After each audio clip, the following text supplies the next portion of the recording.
Insert earbuds and charge for half an hour. Remove the device from your phone's Bluetooth list.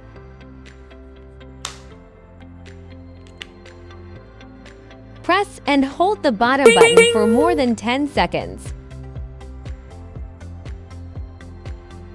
Indicator light flashes red, blue, and green alternately to enter pairing mode. Android phone searches for earbuds, model on Bluetooth, and clicks on pairing. A pop-up will appear on your Samsung phone.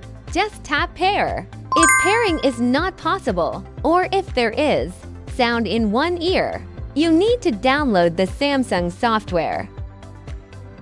Open the headphone case, the software.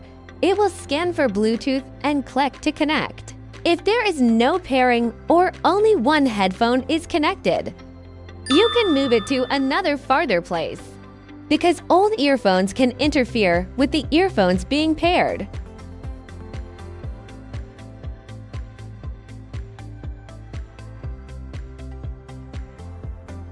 After connecting the headphones, the software will pop up an update. Click on the Update button to proceed. The first connection may be disconnected, and repeated attempts are needed.